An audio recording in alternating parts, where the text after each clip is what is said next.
indivisible, with liberty and justice for all.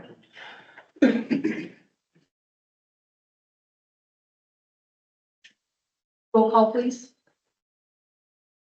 Mayor Hurstead, Present. Counselor Hendrickson, Present. Counselor Quaid, Present. Counselor Hine, Present. and Counselor Hagstrom is absent tonight. And then we have our city attorney, Mike Corey, with us tonight. Thank you, Mike, for joining us this evening. We'll have, Mr. Corey, chime in later with maybe some words from the legal department. We'll do public discussion for any items not listed on the agenda. I'll give you 5 minutes of fame.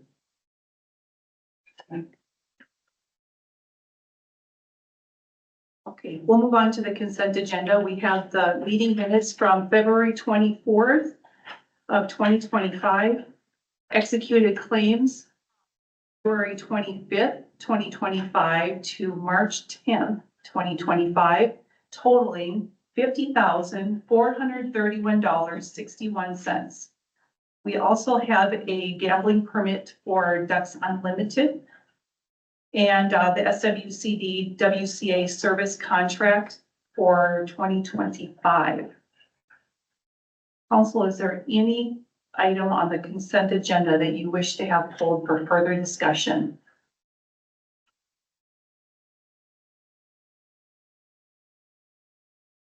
If not, I'll entertain a motion.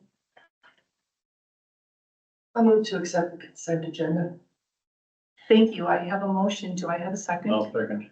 Any further questions or comments? If not, all those in favor of accepting the consent agenda as is, say aye. Aye. Any opposed, say nay. Consent agenda has passed. Moving on to the department reports, we have the financial report. Tony, can you take us through that, please? For the month of February, in our checking account, we had $2,088,834.65. And then in RBC investments, we had $1,608,555.60 for total combined cash of $3,697,390.25. Thank you, Tony. Any questions from the council? Moving on to the building and zoning reports. Carly? In February, we had one administrative land split, one commercial demolition permit, one lot combination, 2 residential HVAC permits, and 1 residential over-the-counter permit. Total valuation $33,700. Total permit fees $300. Thank you. Any questions on the building and zoning report? Moving on to public works report, I've asked Councilor Hendrickson to read that report. You bet. So throughout February, we only had a few minor snow events, but for the most part, it was relatively slow on the snowfall side of things. Most of our time was spent steaming culverts and sanding and salting sidewalks due to the warmer temperatures that we've been experiencing through the end of February and into March. That caused a freeze thaw cycle. So the temperatures during the day creeping in the 40s and 50s, low temps during the night dropping in the low 20s, creates a great recipe for frozen culverts, icy roads, icy walkways, and snow ice sliding off our roofs. Moving into March, hopes are the temps keep gradually warming up and that we don't have to receive the normal blizzard that hits us every year during the end of March and some years even into April. This would allow us to get a head start on spring cleanup, getting the grader back on the roads to fix frost damage and to get them ready for chloride, along with starting off where we finished last fall with ditching and spreading new gravel. At the park, we are waiting for the snow to melt and the grounds to dry up, and possibly more to come in April, weather permitting there. Utilities throughout February has been relatively slow, which is a good thing on the utility side of things. All 5 lift stations are in good working order. The booster station is in good working order along with the water tower. So we move into March. We are preparing for the water sampling we are now responsible for Now, the city of Duluth will no longer be doing this for us or the other surrounding communities. This will consist of taking 5 samples twice a month and having them sent out for testing. So they're currently working on getting those samples tested, those testing services set up. That's what Shane Downey submitted. Thank you, Counselor Henriksen. Tony, quick question on the, testing. That's 5, so a total of 10 samples each month? I believe it's just 5. Just the 5, Yeah. rotating, sample areas? Oh, it does say twice a month, so, yeah, I'm not sure Robin and Shane have been working on this together, so. Okay. Do we have a cost yet? No, not yet. Okay. All right. Any further questions from the council? Okay, and then I have, John Lloyd from MSA has a couple items to present to us. John with MSA. Couple things, projects wrapping up for, last year's lift station and utility extension. With warmer weather, we should be able to get that closed out here pretty soon. I wanna go out with Shane and check manholes and make sure that nothing's leaking, and now's the best time to figure that out as everything's melting. So hopefully that's okay, and then assuming the grass is growing, we've got 50,000 in retainage that needs to be sent to A1, and once the grass is good, I think I'll recommend releasing that. So that's coming in the next month or 2 months probably. And then the other thing is the Department of Health has a new grant out for lead services again. There's a number of them that are unknown still in the city. We know they're not lead, but we have to determine what they actually are and be able to prove that. We did door knocking the last time, so if that's something you want to pursue, it's due on the 15th. And we can certainly help with that again. You do need to pick a consultant in that application. I think it's a 7-question application, so it's pretty easy. And last time they had a $75,000 limit for the grant, so it's worth pursuing, because it's pretty minimal lift for the city. And yeah, I think that's it. And I sent that over to Tony, the link to the application, so if that's something you want to pursue. We'll definitely help you out with that, so that's all I got. Is that due March 15th? March 15th, yeah, just a few days, yeah, yeah, but it's really, it's like a 10-minute, I think, to get the application done, it's probably all 10 minutes to fill out the application and get on the radar, so it shouldn't be. So John, can you take us through, you said that the first round was door knocking.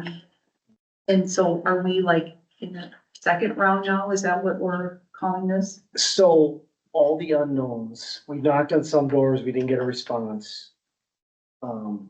We have plans that, aren't all clear on exactly what the materials are that are in there that we could dig into a little more, if we can't get into houses.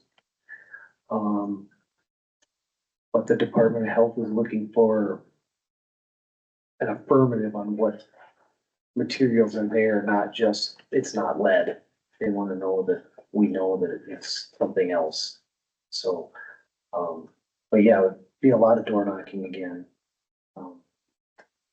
And then digging through plans a little bit more deeply than we have been. We looked through the plans that were kind of like on the top of the pile we got through last time, but we'll dig deeper in this round.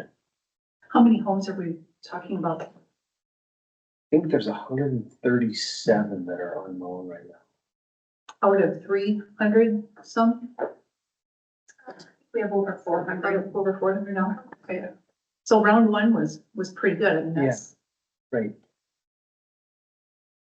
And really, you only have you have one lead service, and I think we found 4 galvanized that also need to be, they want those lumped in with lead.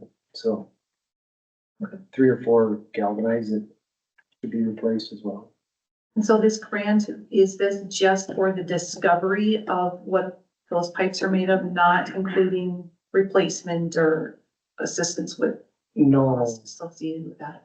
no, that's gotta get put on a PPL, the PPL, the PFA, PPL, the project priority list. That's kind of their standard loan process through the state, at least right now, if you want to get help with replacing those. You, the homeowner, No, if if it's on the city, I'm saying if it's on the city side, okay, cause you've got your right of way lines, the streets here, you got your, out to your right of way, and the water's running down the middle of the road, say, and all of that is city owned, and that would be on the city to replace, and then anything in the yards would be private. And it's 15-ish thousand to get it replaced privately. And then the city portion is anybody's guess when you start tearing up roads and getting into utilities and stuff that are in the way in the road, but.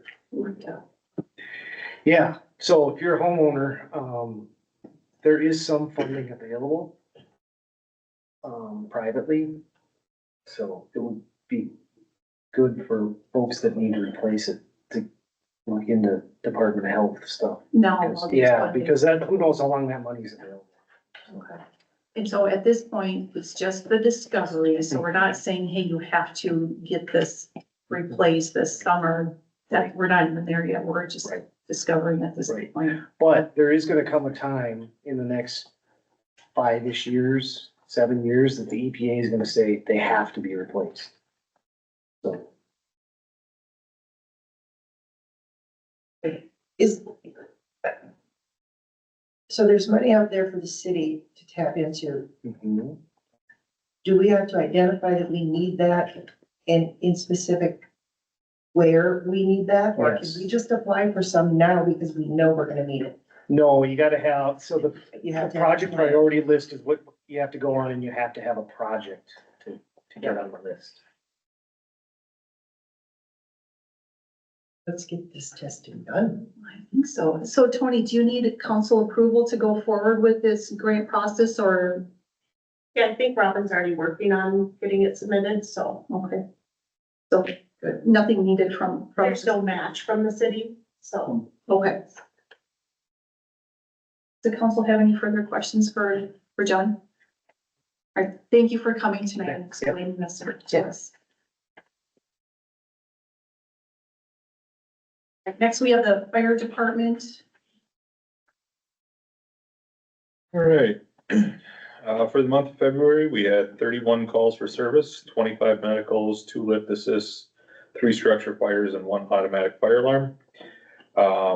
It's continued to be very busy in regards to the call volume through the first 2 months of the year.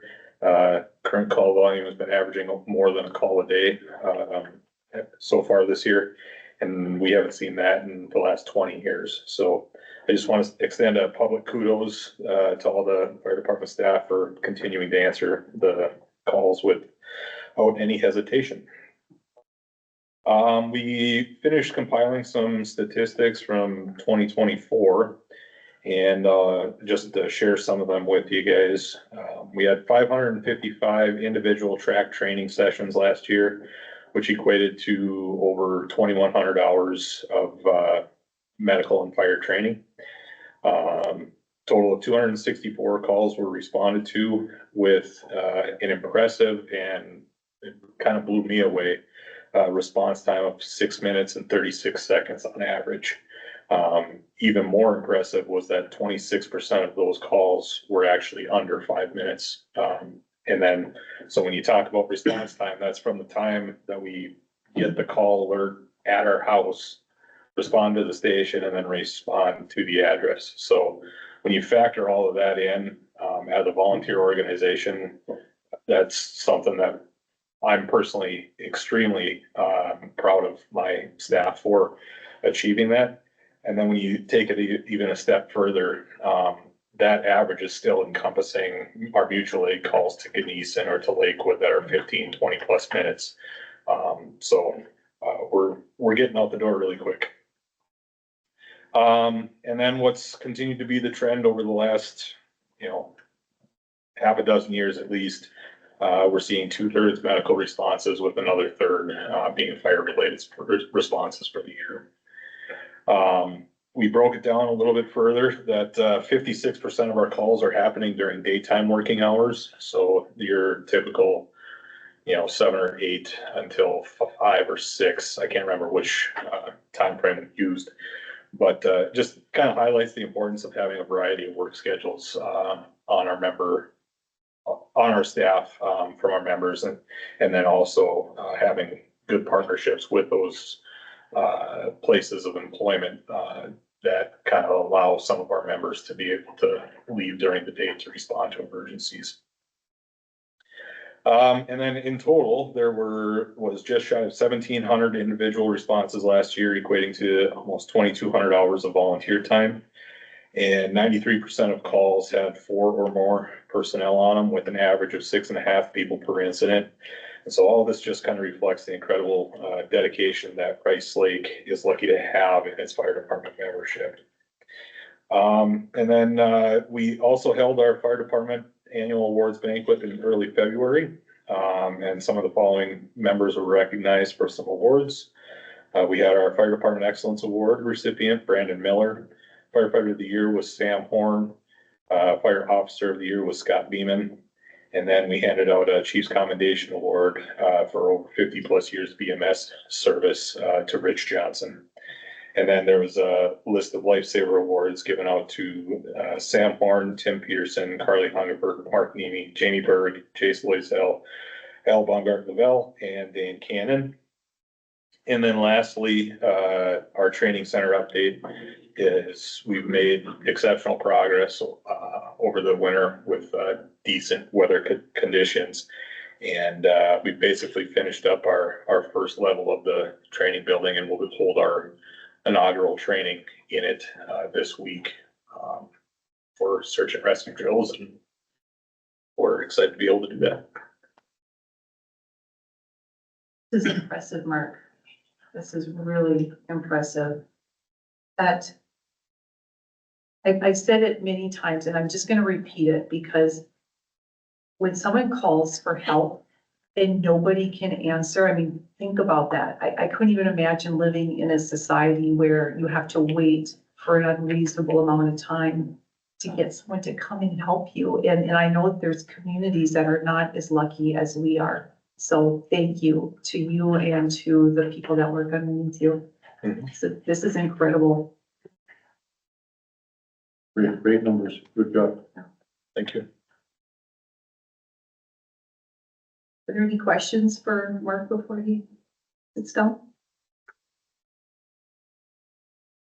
Thank you, Mark. Next, we have animal control. All right, in February, we had 2 stray cats brought into Animal Allies, a couple days after each other. And then I also got a call from a resident, who was having an issue with some neighbors' dogs that had run out into the road after her son. No one was injured, but, to try and nip it in the bud, I ended up just contacting the sheriff's office and filing a report on their behalf. So I don't know what came of it, if anything, but I haven't heard any more. That's all I have for February. Question for, either one of you. So I was talking with a, former employee of Animal Allies, and they were saying that the city of Duluth doesn't pay anything for their contract. And I'm like, really? So is there any way that we can ask what the surrounding communities are paying? I guess I want to know, are we the only ones paying? And why doesn't the city of Duluth, if it's true, why are they not paying for their share? Because it sounds like the bulk of their critters come from Duluth. Yeah, I can answer that to an extent, because Duluth actually has their own animal shelter. So, and they have their own animal control. So they have a shelter that all the animals go to initially for their 5-day stray hold. So once that hold is up, then they go to Animal Allies. I don't know as beyond that. But I can look into ask them what their contract looks like, or try and find that information. Thank you. Yeah. Any questions for Carly? No. All right, thank you. Okay, then we have a sheriff report. Vander Rash. Thank you, Wade Rash, and I brought a friend. This is Deputy Austin Wick, so he's been assigned to Rice Lake as of last month. And so you'll be expecting to see him at council meetings proceeding forward. I would like to talk a little bit, as you might recall then, the stats, the monthly numbers. What was being done previous was, Joe Carter, Deputy Carter, was going through the information in a couple different databases by hand and compiling a Word document that we agreed was not as helpful as it could be. So in this day of automation, we hope to try to streamline that process by our criminal analyst creating some internal dashboards where the report could be run and shared with the city in a more efficient manner. As we're not quite there yet, so we have shared some work product with the mayor. And I hope to have a meeting in the near future while we refine what would be helpful for the city. I totally understand that me or Deputy Wick just reading off every call type and then calling it good and saying, okay, let's wait for next month, doesn't allow for many inferences or data to be really gleaned. Because there are many different call types. So even traffic stops, of course, is typically our number one. It was certainly in January, right? So that starts off with 40, and then we go down from there quite rapidly. So that's medics, medical response by deputies was 14. SIPA, which is a self-initiated activity, which could be a variety of things, but something that didn't originate with 911. That comes out at 10, and then you've got property damage, accidents, paper services, but we have many different codes that happen only a couple of times, right? A vehicle theft report, response to a suicidal individual, an attempt to pick up, many different codes. And so the idea was to try to develop a work product that could compare to other months, to other years, so that we could find some kind of trends. That was not exactly as easy as you might think, as far as also not sharing data that is private. So what we have, I say we, I use that term loosely, what our criminal analyst has done is be able to run these reports so that it comes back with 100 block that can be shared. So we're not giving someone's potentially private data in with the report. So all that being said, slightly long-winded, I don't have a February number to report in that way, but I feel we're really close to having a product that can be shared at the beginning of the month before the first council meeting with obviously with Tony, and then can go to everyone. And my hope is that it will be more beneficial than simply a Word doc listing off all the many different types of items that, that Austin or that obviously his partners who are responding when he is not working, as much as we'd like him to work 24/7, he does have some time off. And then, of course, deputies from the Duluth office are responsible for the calls for service in Rice Lake. Are there any questions from the council? No, it sounds good. So they have supplied some initial reports, and I did kind of look through them, and we looked through them today at our lunch hour, and we'll talk a little bit more internally, and then we would like to follow up and meet with you again. And maybe in the meantime, we can show those reports to the council to see, okay, is this helpful? Do we need anything more? Obviously, the most important thing is your presence in our community. And I just want to stress that to be first and foremost, because when we don't see you, and then we wonder what's going on. And so we like to have you around, and even if you gotta pull me over, I want to see you in the community. So we'll meet at a later time, and we'll get this right. Sounds great. Yeah, I don't think we need all the juicy details, but just a decent summary of. Understood. Thank you both for coming, and welcome to our community. Thank you.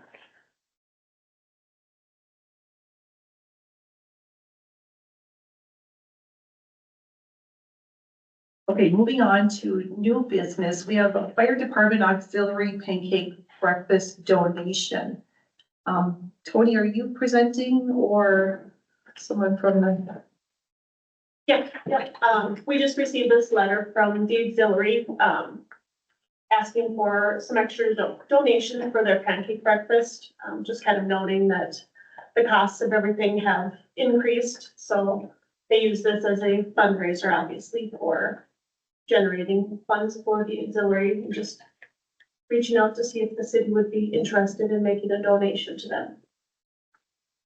Have we done this in the past? We For have not. breakfast? No, What have we donated to the auxiliary for the? just for the Halloween carnival. Okay, so this is something separate and new. Well, with the cost of eggs, I can see why. Yeah. Is there, are we capped on a limit or what? So, And 4 complimentary pancake breakfast tickets, we almost need 5.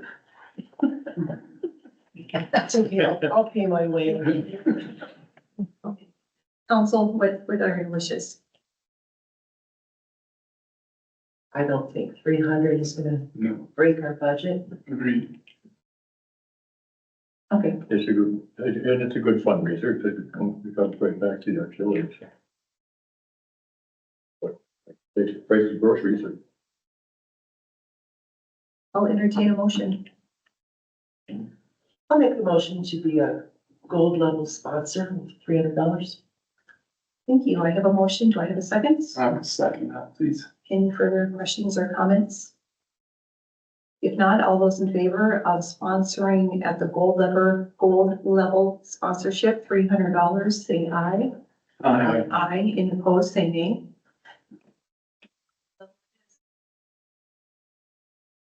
Next, we have the floodplain ordinance. We have a recommended approval of ordinance number 20. We have the draft ordinance in front of us. I presume the council's had a chance to read through this. Tony, did you want to summarize a little bit on this? I don't know if he was like, maybe too, she's. Carly, perfect. Thank you.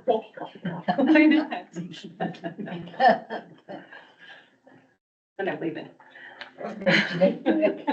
And this has gone through the planning and zoning commission, so they have already done their recommendations. Correct, yep, so planning commission held their public hearing on the 18th of February, and unanimously voted to recommend approval of the new ordinance. This is essentially the exact draft that was provided to us by the DNR, and has already gone through preliminary or conditional approval from them, so they actually just emailed me on Friday, when can we expect to see your final adopted ordinance? And, so yeah, no surprises. We've been talking about this for many years. And it is coming up as a result of the updated FEMA maps that are going into effect on March 25th. So that was kind of our deadline there. What does this do for us, or what does the community need to understand about what is this? This ordinance doesn't really change anything for us. We've already had a floodplain ordinance, that's been in effect for many years. So the ordinance is very similar. It's actually, for me, a little easier to follow in a sense that it has more details in it. Some of it I don't understand, but it, really, if there's a floodplain issue, it's gonna come up when somebody comes in to submit a building permit application. It's my job to then check the maps, make sure they're not in a floodplain. If they are in a floodplain, then I have to reference back to the ordinance to determine, one, if it's even gonna be possible for them to build whatever they're trying to build there. If not, how they can go about applying for a variance or conditional use permit, if that is appropriate there. So really the maps are kind of the difference, but they aren't all, there's not a lot of difference from the previous maps that we had to the current maps. There is one error, and I'm gonna call it an error in the maps, that we're currently working on getting updated and getting corrected. So we can't do a whole lot until after the maps go into effect in March, but we are working on that, and that's in the Rice Lake Dam Road area. Do you have residents that, look at this map and they say, well, this isn't correct? And then how do you tell them, like, how do you fix it? Who do you go to? Sure, I haven't, to date, but if I do, I will try to work with them as best as I can, but ultimately the DNR is a really great resource, and that's who I would work with to determine or to get help as far as how they would go about submitting, what's called a letter of map amendment request, to FEMA. And there's a lot involved with it most of the time, where they have to submit surveys and quite a bit of documentation on that. So I would really just kind of be that help to guide them in the right direction. We don't have any decision-making authority when it comes to the FEMA maps. Any questions from the council? Okay, so we got the draft, or, thank you, Carly. We have the, draft ordinance in front of us with the, agenda item report. Is that two separate motions, Tony, or can we? Or just one on the draft? Yeah, the summary, I thought was in there.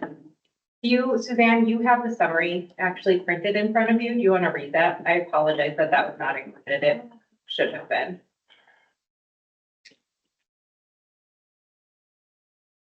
It's not in the link on the agenda item report. It might not be.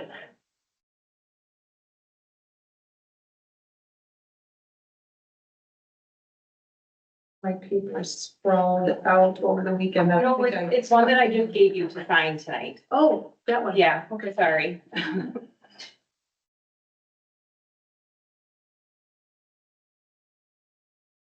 You can fire me. Summary of City of Rice Lake floodplain. That is it. That's it, okay. Do it right, because we're being watched right now. Oh, okay. It's recording, so. The Rice Lake City Council adopted a newly revised floodplain ordinance at the March tenth, 2025 meeting. The ordinance was based off of the Minnesota DNR model floodplain ordinance to satisfy the state and federal standards detailed in Minnesota statutes, chapter 103F. Minnesota rules part 6120.5000 to 6120.6200. The rules and regulations of the National Flood Insurance Program in 44 CFR 59-78.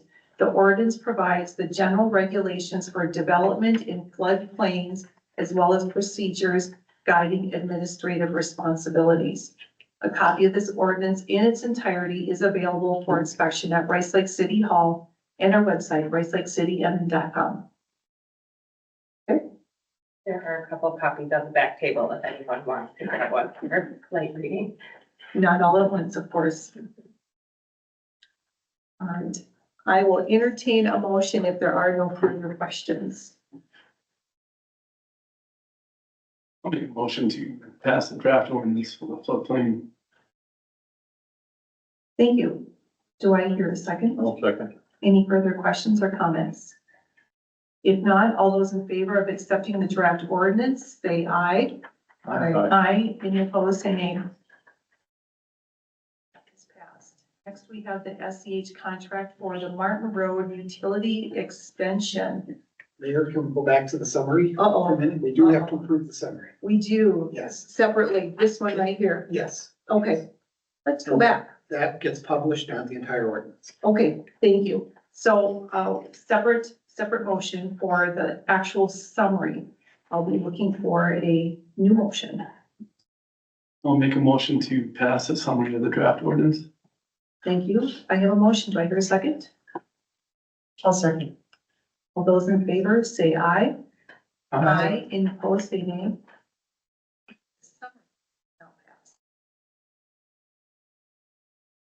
Moving on to SEH contract for Martin Road Utility Extension. Tony, you take us through this? Sure. So this is phase 3 of the utility design for the Martin Road to Stebner Road utility extension. It is for lump sum fee of $229,000. This, I'm still in the process of working with Minnesota Power to make sure that they are willing to reimburse us for the cost of the design process. Design fees are included in the EDA grant that we received, but the EDA is a reimbursable grant and they won't reimburse you until construction actually starts. So this would be something that the city would have to float for over a year before we actually start the construction project. So if we could approve it contingent on Minnesota Power agreeing to pay for this, so it'll kind of be a, we pay it, and then they would reimburse us for the cost for the design fees. Didn't they suggest that they would take on that cost many months ago? They did, yes, so verbally they've said that, we did it with phase 1 and phase 2 as well, we just signed an agreement between us. I have not heard back yet from them, but I just emailed them on Thursday, so. Okay. When are we having our next meeting with them? I think it's next week. Next week? Yeah, next Tuesday, maybe? Okay, so the contingency, we can go ahead and approve this contingent on if Minnesota Power is going to agree to reimburse us for this. Does backfire on us in any way? No? No, I mean, as long as it's contingent, it's not effective until we get sufficient something in writing that would bind Minnesota Power.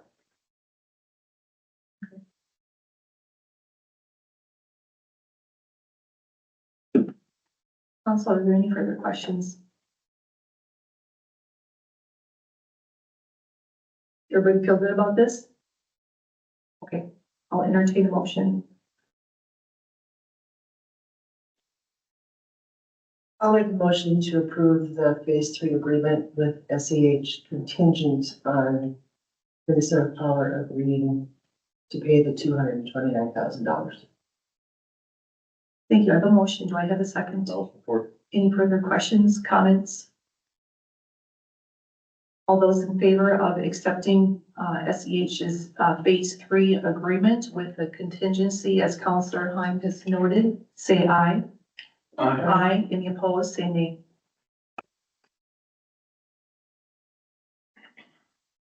Next, moving on to lawn care contract. We have Duluth Lawn Care proposal, 2025. We have spot spraying. 4 treatments, total of $500. More spot spraying. Total of $900. Fertilizing and weed treatment, $4,424. Insecticide, $594. Aeration, $1,265. And then fertilizing and weed treatment for $428. On insecticide treatment, $133. Oh, that's at the Veterans Memorial. And more aeration at the Veterans Memorial. Total $8,377. Is this a la carte, like we choose what we want, or is this just kind of what we've done in the past and it's all lumped together? Yeah, it's pretty much what we've, what we've done in the past. I would recommend we don't really do anything at the Veterans Memorial just because I don't know that our grass is in a condition right now where it needs to be treated. So I think we would just be looking at the park. And then this is the park and the water tower. Okay, that was my next question. Thank you. So, And And then there's the other, proposal from Greenscapes, which is the company that we used last year. That has the organic treatments. And is there a total for them? I couldn't find one. I'm kind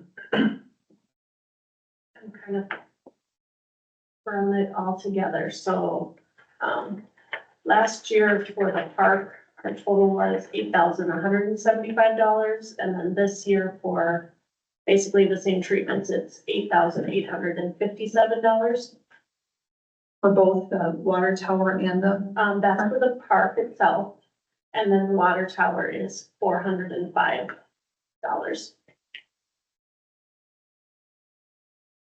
Have we done the water tower before, some treatments up there? Yeah, we just do around the fence, so there's not quite as much trimming to do up there. okay, and can you do the math for the council on if you were to combine both Greenscapes proposals? And then Duluth Lawn Care appropriately subtract off the Veterans Memorial and that's the Yep. difference? So for Greenscapes, it's a total of $9,262. And I didn't notice this previously, but, Duluth Lawn Care did not include any mosquito treatment in their quote here, which Greenscapes has in there, so. Okay, can we go back and have them Sure. do that? Yeah. We'll table that if that's okay with the council. Yeah. We'll probably need a motion for that table. I'll make a motion to table the quotes of the lawn care contracts for 2025. Thank you. I have a motion. Do I have a second? I'll support. Any further questions, comments? Okay, all those in favor of tabling the proposals for the lawn care, say aye. Aye. Any opposed, say nay. Next, we have letter of support for Duluth Water Treatment Plant.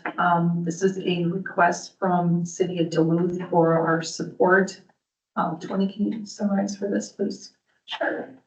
So they are submitting a federal earmark request to Congressman Sauer's office for their critical rehabilitation of the 5 filters and construction of the final 6th filter for their project at the Lakewood Water Treatment Plant.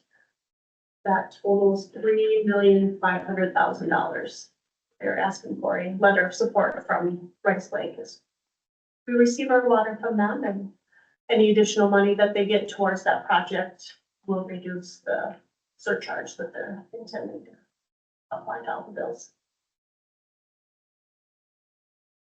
Any questions for Tony on this? In full disclosure, there was another letter of support that I had signed. It was in between councils. What was the letter supporting? It was basically supporting the same thing, but it's Duluth's state bonding request. So that one was going to the state and this one's federal. That's what it was. So they had just a day to get everything together. So these projects are very important to us because anything that the city of Duluth cannot get funding for, we've got to figure it out somehow. So whose pocket is it going to come from? We much rather have it come from somebody else's pocket. Any further questions on this letter of support? If not, I will entertain a motion for our city support in this letter to Staubers office. I'll make a motion to support the letter of support for water treatment plant. Thank you. I have a motion. Do I have a second? I'll support. Any further questions, comments? If not, all those in favor of the Stauber letter of support, say aye. Aye. Any opposed, say nay. Okay, so now we're moving into unfinished business. Counselor Heim, would you like to squeeze your item in here? Sure. As many of you know, we've been looking into a possible ordinance regarding sex offenders moving into Rice Lake. I've done quite a bit of research on it. One, to get a legal perspective on that, so met with Mike today, and, Mike, you wanna just kind of summarize what you told me? Sure. So a sex offender ordinance would, typically what they do is they put limits on where a level 3 sex offender can live. Typically a certain distance from a school, from parks, from other places. The problem we have with the ordinance is the Department of Corrections, which is involved in, placing those sex offenders once they get out of prison into, any community they go to. The Department of Corrections will not recognize our ordinance. We were to pass one. Their view is that the state law, which is very regulated, which is very detailed as to what process that person has to go through to select a place to live, is what they will follow. So the short of it is that ordinance will not keep people from coming, sex offenders, level 3s, coming into your city, because they will go through the Department of Corrections process. They will get placed here. My fear with having you guys adopted is you're gonna have an ordinance that, you're gonna have one that will not stop people from coming in. And if the Department of Corrections is on that side of it, saying, we're not gonna recognize your ordinance, if we had to enforce it, I think we would have a fair amount of trouble getting that enforced. And my recommendation is, this is a legislative issue. We need the legislature to come back and to basically put us into that process, to that statute that they have that says, here's the process the sex offender must go through. And my recommendation would be work through your legislators to see if we can't get that done.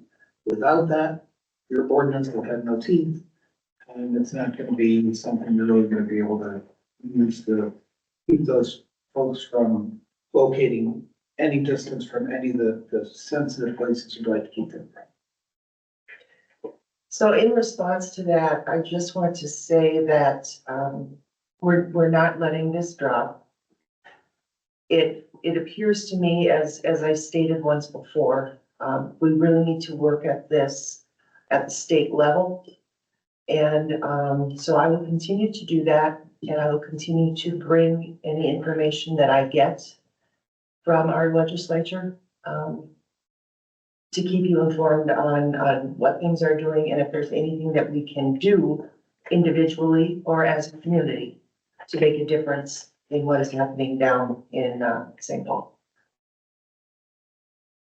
I just have a question, like, if we passed an ordinance, do you see that as slowing down people from moving in from the corrections area? Like, I mean, would it be at all like a speed bump, or would they just continue to do what they would want? It would only be a speed bump if they basically voluntarily said, I'm not gonna come here, so that's a possibility.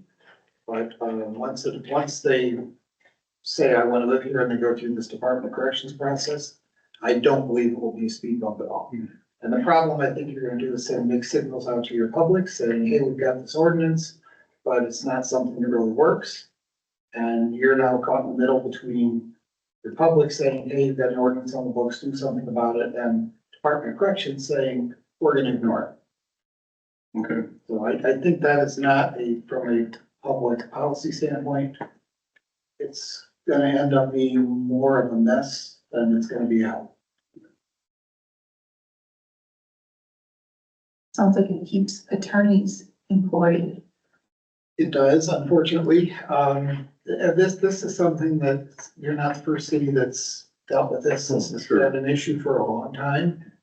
And we're still hoping the legislature will correct this at some point. And it's not an easy solution at all. This is just a very difficult issue for the legislature to deal with, for the cities to deal with, for the neighbors to deal with. You had explained earlier about preemptive. Can you explain that? Because that helped me to understand. Sure. The Department of Corrections, I understand their position is, they're taking the position that state law, the process that statute set out, Department of Corrections follows, has preempted the field, meaning, the state has said, this is what a person needs to do to live in any location, anywhere in the state. And the Department of Corrections view is, we're only gonna follow the state law. You as a city don't have the authority to add more to it. And that's really the problem we're having. So we'd like to get the legislature to put us into that process instead of saying it's simply a Department of Corrections process and you have nothing to say about it. That is the current stance that I understand they're at. And that is where our problems really are.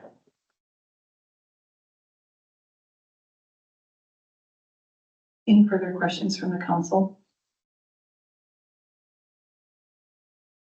If anybody from the crowd has anything to ask or to say after the meeting coming up, will you stick around for a few minutes? Too bad. People can ask. There's further questions.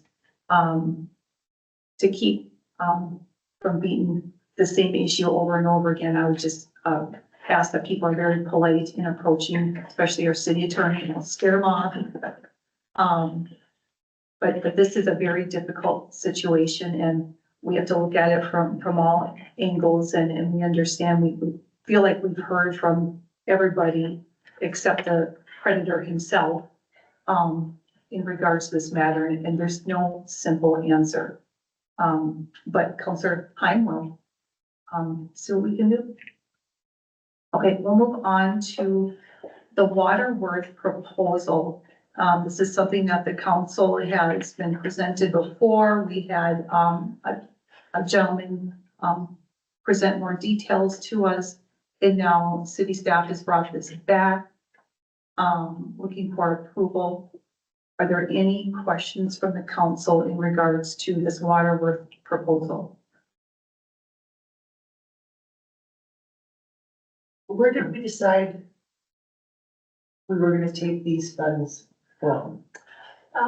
They would come from our sewer and water accounts. And one thing we had noted was our credit that we're getting every month on our WLSSD billing from That's right. squaring up from 2024. All right. Would cover the majority of the costs here. I did reach out to, a couple cities that have the program. One was the finance director from the city of Redwood Falls. And just basically said that they are using them for water, sewer, and storm sewer. They have multiple different options you can use them for. And historically, they've used an outside vendor to do an annual rate study. So they wanted to use this system so that they have a little bit more flexibility with looking at their rates throughout the year and kind of seeing how that would adjust.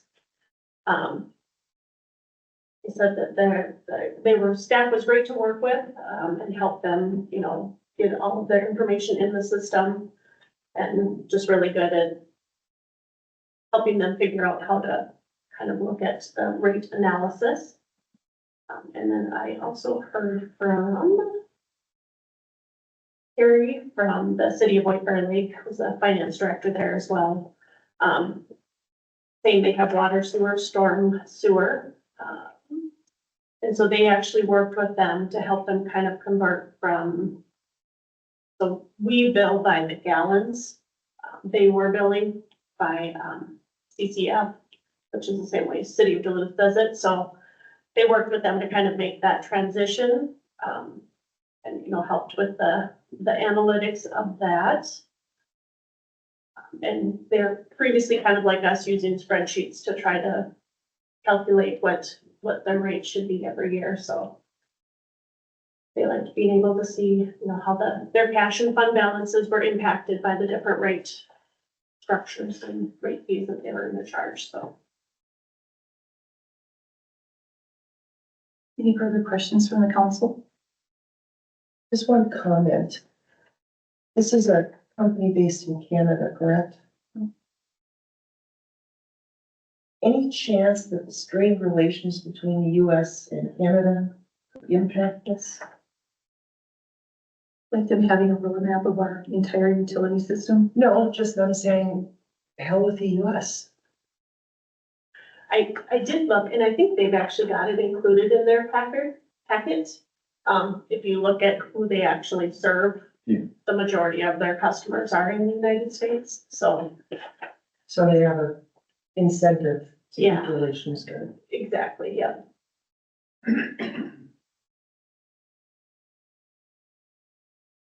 I had reached out to the city of Duluth and city of Hermantown. So city of Hermantown had also received their cold call, from this company. And I had asked why they didn't go with them. And they said, well, they have their own, kind of system. It wasn't quite a spreadsheet, but, they had said, whatever you use, you have to know that there's always gonna be things that are added into that formula, and it'll never be a perfect answer. And I think we kind of know that. City of Duluth has an asset management system as well, and they're the ones that we kind of compare to and why we're even looking at this. And even they have surprises. And so I just want to caution that I don't think it's the answer to everything. I think you still have to be flexible, that you don't know what you don't know. City of Duluth had said that, they had said, whatever you choose, make sure you can update it, easily. And I think staff had said that, yes, they could, they have the ability to get really good training and they can do all that on their own. I reached out to St. Cloud and, took a little bit to find the person that actually works with this system now. So the person that was quoted in the sheets that we got is no longer there, but her replacement is there. She admitted that she hasn't been doing it long enough. She didn't really know. They have anything to compare it to. But that's about all that I really found. I still would like to see a United States company, and that's just where I'm gonna always be.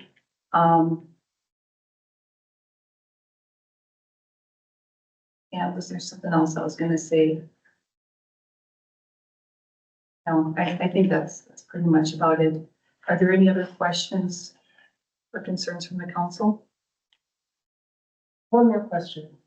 So if we go with this company and pay that yearly fee and decide that we don't like them,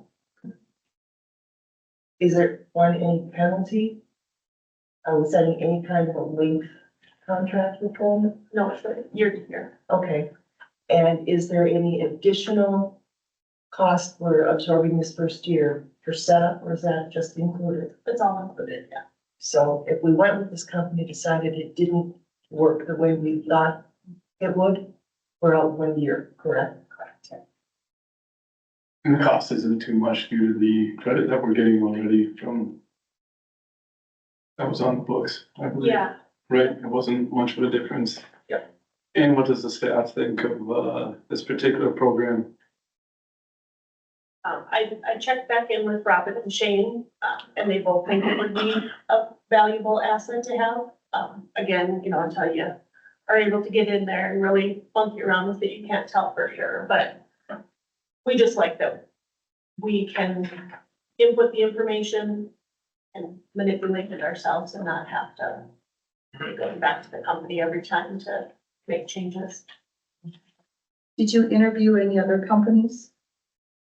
I was trying to find any other options that do this, and I could not find any other company. There's, companies that handle like asset management, capital improvement plans, and then there's companies that handle, rate studies and that type of stuff, but nothing that really combines the two. I wonder what all the other cities are using in the United States. Just over 1% of the cities in the United States, there's almost 20,000 cities, just cities, divided by 265 cities and towns. It does say and towns. I think a lot of cities don't use anything, they just use spreadsheets to track the information.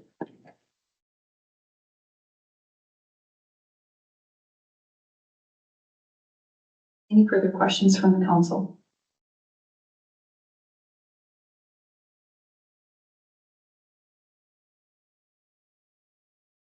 I'll entertain a motion.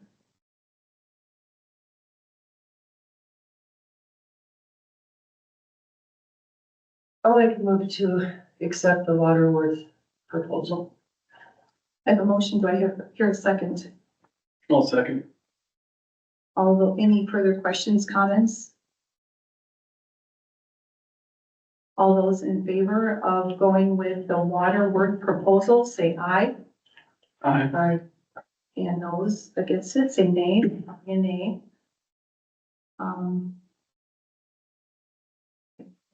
Still passed.